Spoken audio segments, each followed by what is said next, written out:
And welcome to Chapter 15, the application layer. We have 34 slides to get through today, so we'll dive straight into it. So basically we'll be looking at how the application, presentation and session layers work together to provide connectivity for applications across the network, and how these applications work in a peer-to-peer environment, and then look at some of the most common applications / services that use the application layer if you're looking at the TCP IP model. So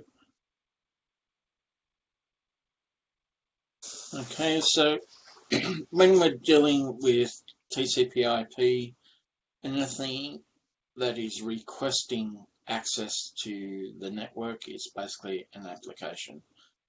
So that's your web pages, your emails, file transfers, anything like this is basically in the application layer. Now, when you compare that to the OSI model, we have application, presentation, and session layers all working together to provide the same functionality as the application layer in TCP IP.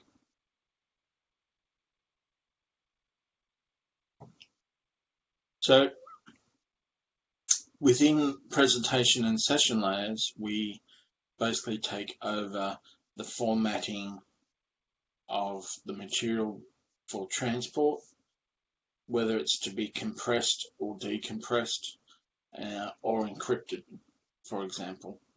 And then the session layer maintains the dialogue between the two destination and source applications and make sure that the sessions are started, kept alive, and then terminated at the end.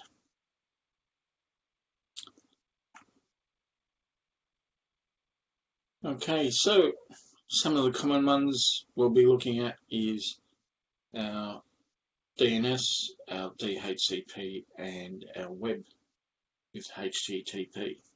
So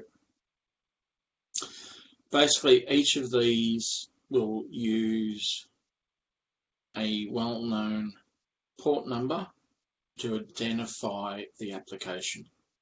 So when we move down via the application layer into the transport layer, we need that interface point to be known so that communications can happen on a unique basis. As we said in the transport layer chapter, these are port numbers. So TCP and UDP port 53 represent the domain name service. DHCP is a UDP 68 for the client and 67 for the server. And then port 80 for TCP for web pages, which we're all familiar with. I've covered those before, so hopefully there are no shocks. Alright, so we're most common in the enterprise level to be in a client-server model arrangement where our host machine requests services from another machine, which is known as a server. They're the ones that provide the services, such as client printing services or file services, web pages, so on. So the application layer here is the one that sets the format and sends the requests and responses between those applications.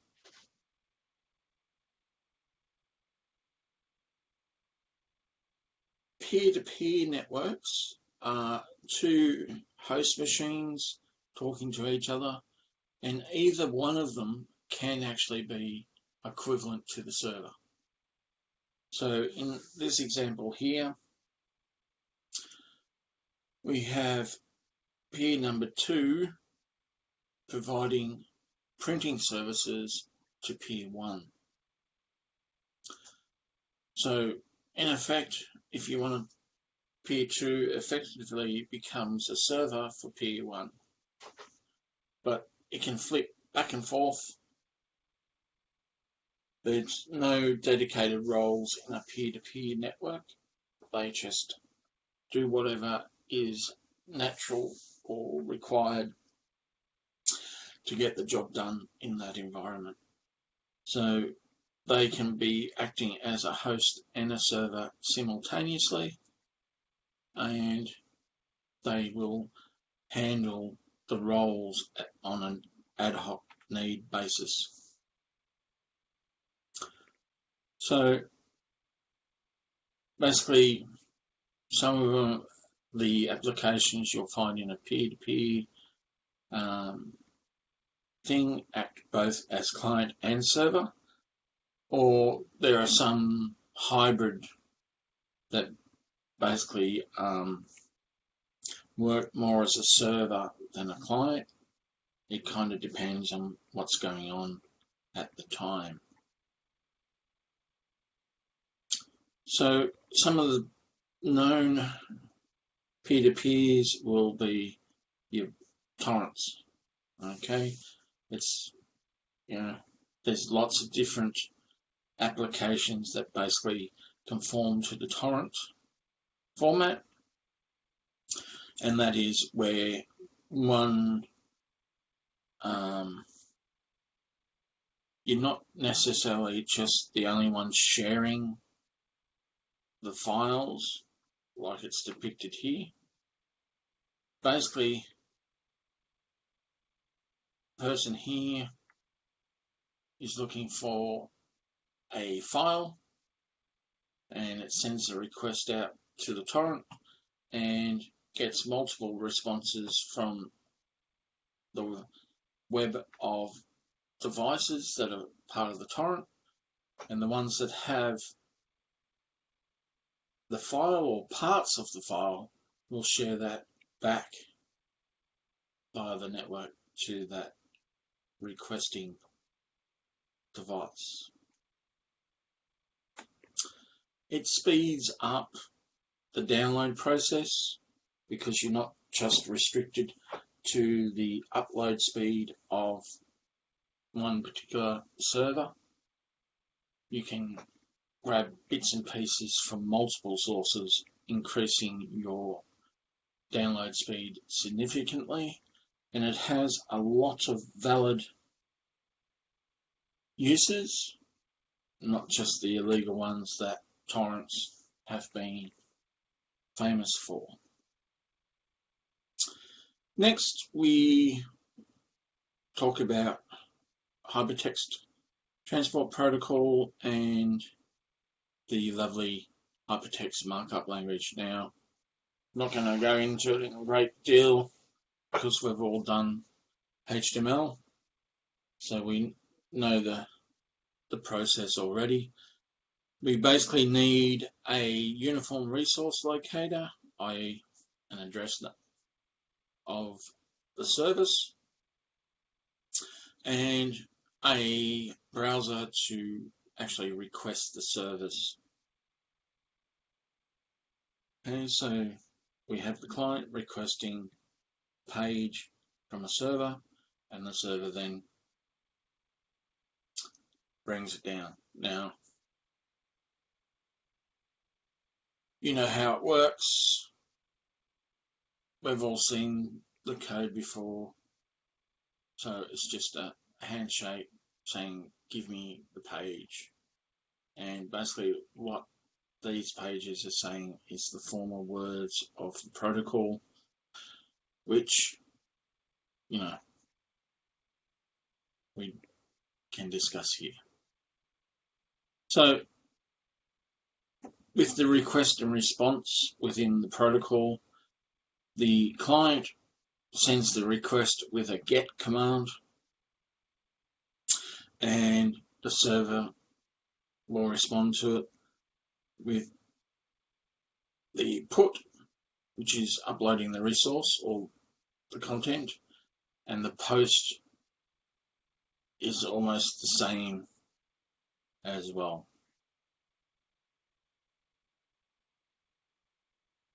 Email protocols. Now this one's a little bit different in that the sender uses SMTP, the Simple Mail Transfer Protocol.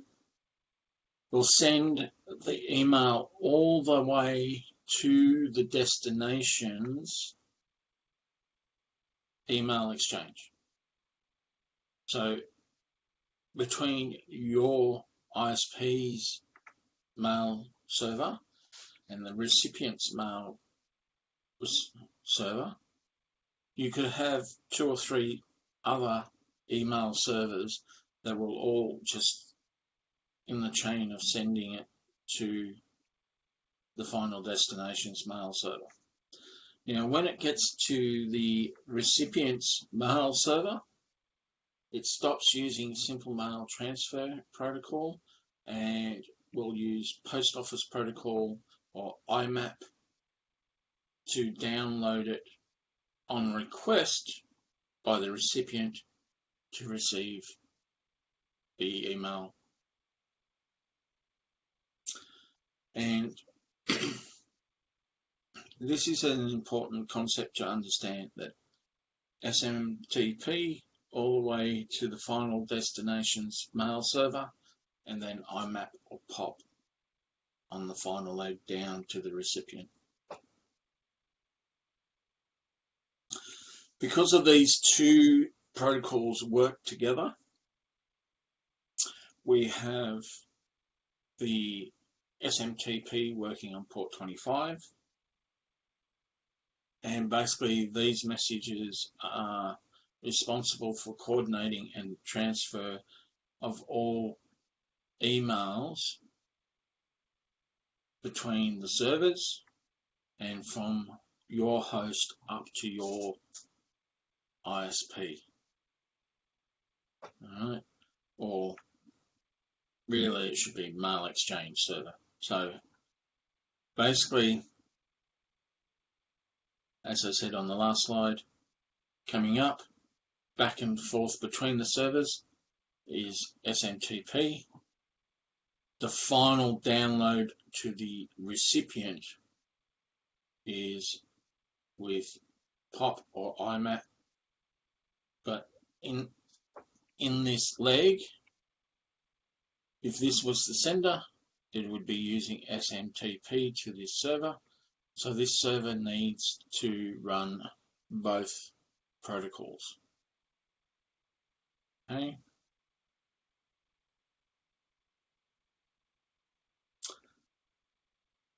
Your POP service is on 110, which is a TCP port for POP3 services, and IMAP will have its own protocol and well-known port number as well.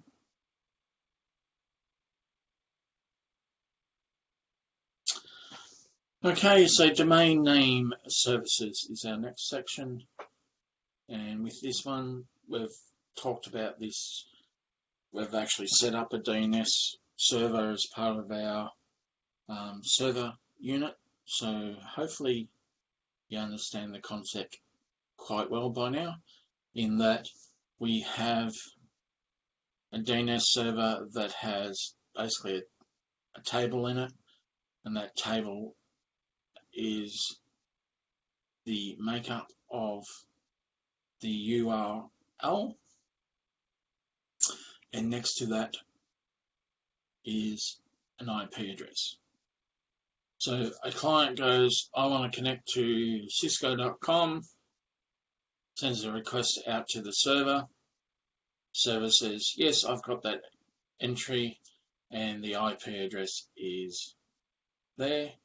And now the client can connect directly with Cisco.com because it knows the IP address to send the information to regarding any requests that it has.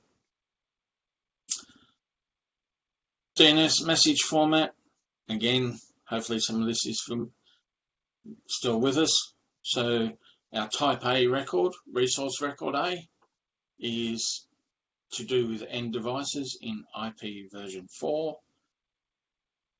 It is quad A if you're dealing with IPv6. It's the same thing, just using the v6 and v4 format. NS tables are authoritative name servers, and then our MX records are mail exchange records. And what's the other one we did? CNAME 4. Nobody going to type the answer in chat for me? No? You're all gone to sleep again on me, haven't you? It's my gentle voice just sends you straight to sleep. Alright. Aliases, CNAME, records. Okay. So again,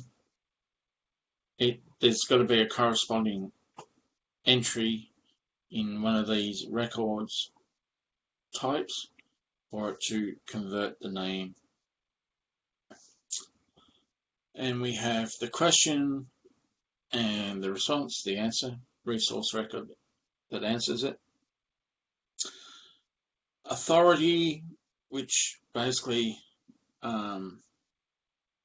is the master record keeper, and any additional information can be supplied, such as those email addresses and who looks after the server, that sort of thing can also be sent. So each section of the internet is covered with a set of domain servers. Now the way these work is you'll have master level, the root level, which will be your various entries for co, au, com, alright, and then below that will be secondary servers that look after specific areas within. Alright, so they're not necessarily separate service, they're sections within the service. So there will be a .com area that, so if we go back to our question back here, way back here, www.cisco.com. So when we look at the request coming in from the DNS hierarchy, we'll hit the domain server, click back up. It'll look up the .com section. Then within the .com section, it'll look for Cisco. Then under Cisco's entry, it will find www, FTP or mail, and then go to this entry, and next to this entry will be the IP address for this URL.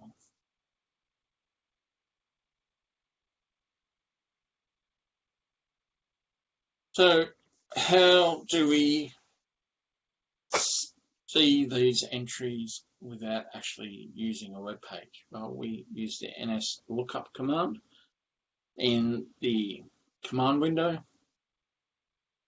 and we basically ask it to resolve a name, and it'll come back saying which server it's resolving from, what the original entry is and the addresses attached to it, and any aliases attached to it if it's got additional information.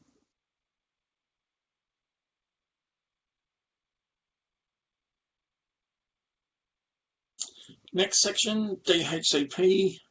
So as we know, we can set up pools of addresses for issuing leases so that when we have a rotation of devices turning on and off, we can conserve our IP addresses by dynamically assigning them to the devices as they turn on.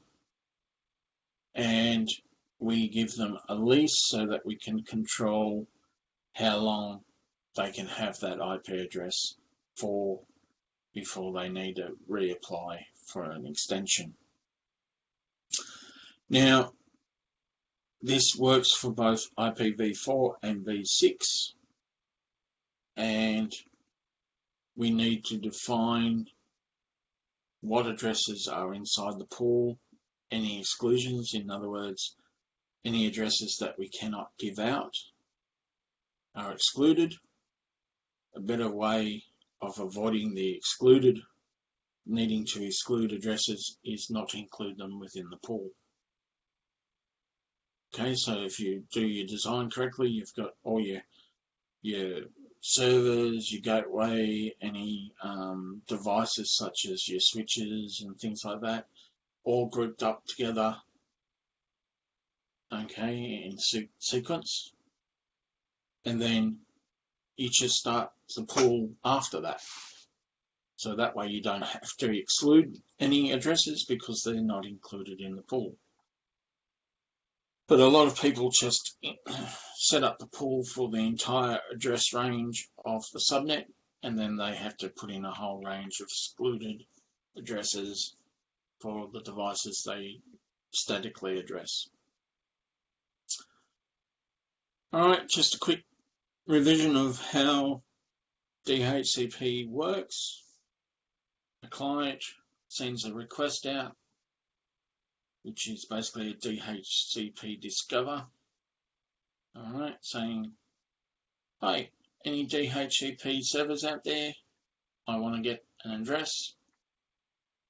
A server will respond with an offer of an address, and then the client goes, I want to formally request the lease corresponding to this offer.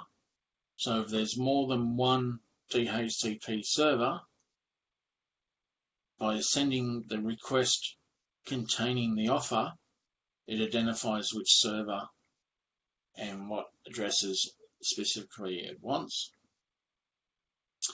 And then that server will send back an acknowledgement saying, yes, the lease is yours, here's all the information.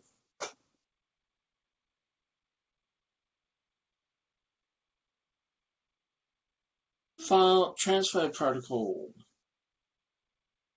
All right, so this is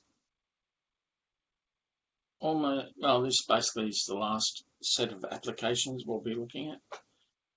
So file transfer protocol, or FTP, runs on port 21 for controlling. So port 21 consists of all the messages between the client and the server, setting up the conversation, requesting what it wants to transfer, that sort of thing.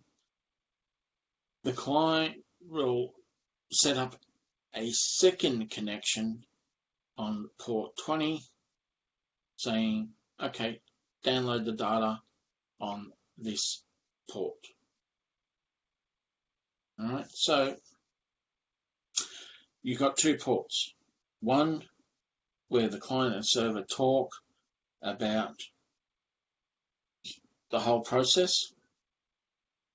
So the admin of the connection all happens on port 21, and the actual data transfer happens on port 20.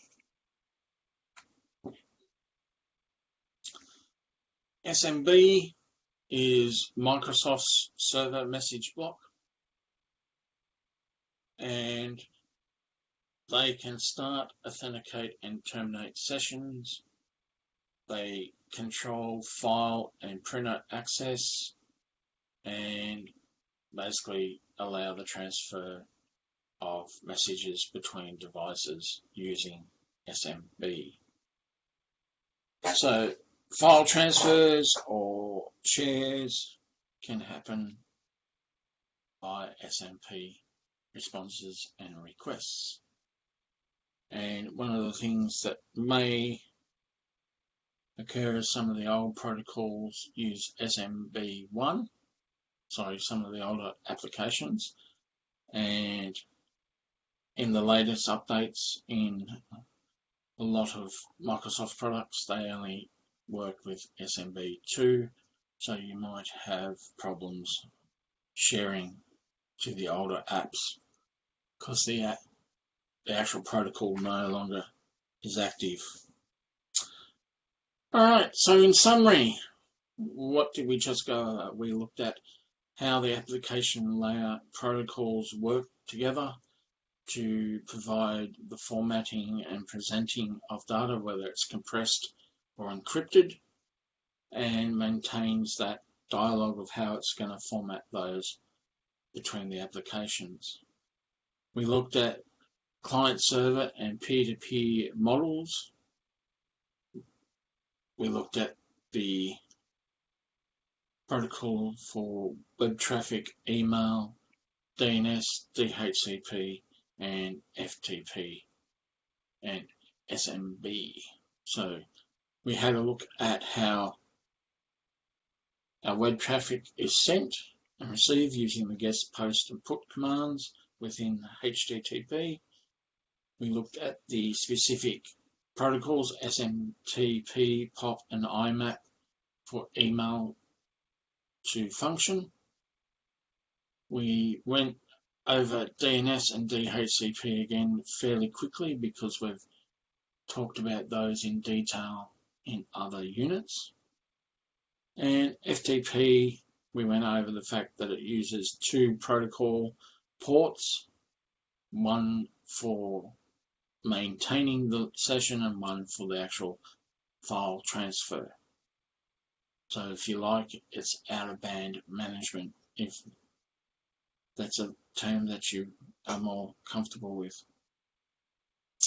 And then we looked at Microsoft's SMB to how it basically can be used to transfer files and share access to resources. And lucky slide 34, saying it's all done, finished, and stopping the recording. No.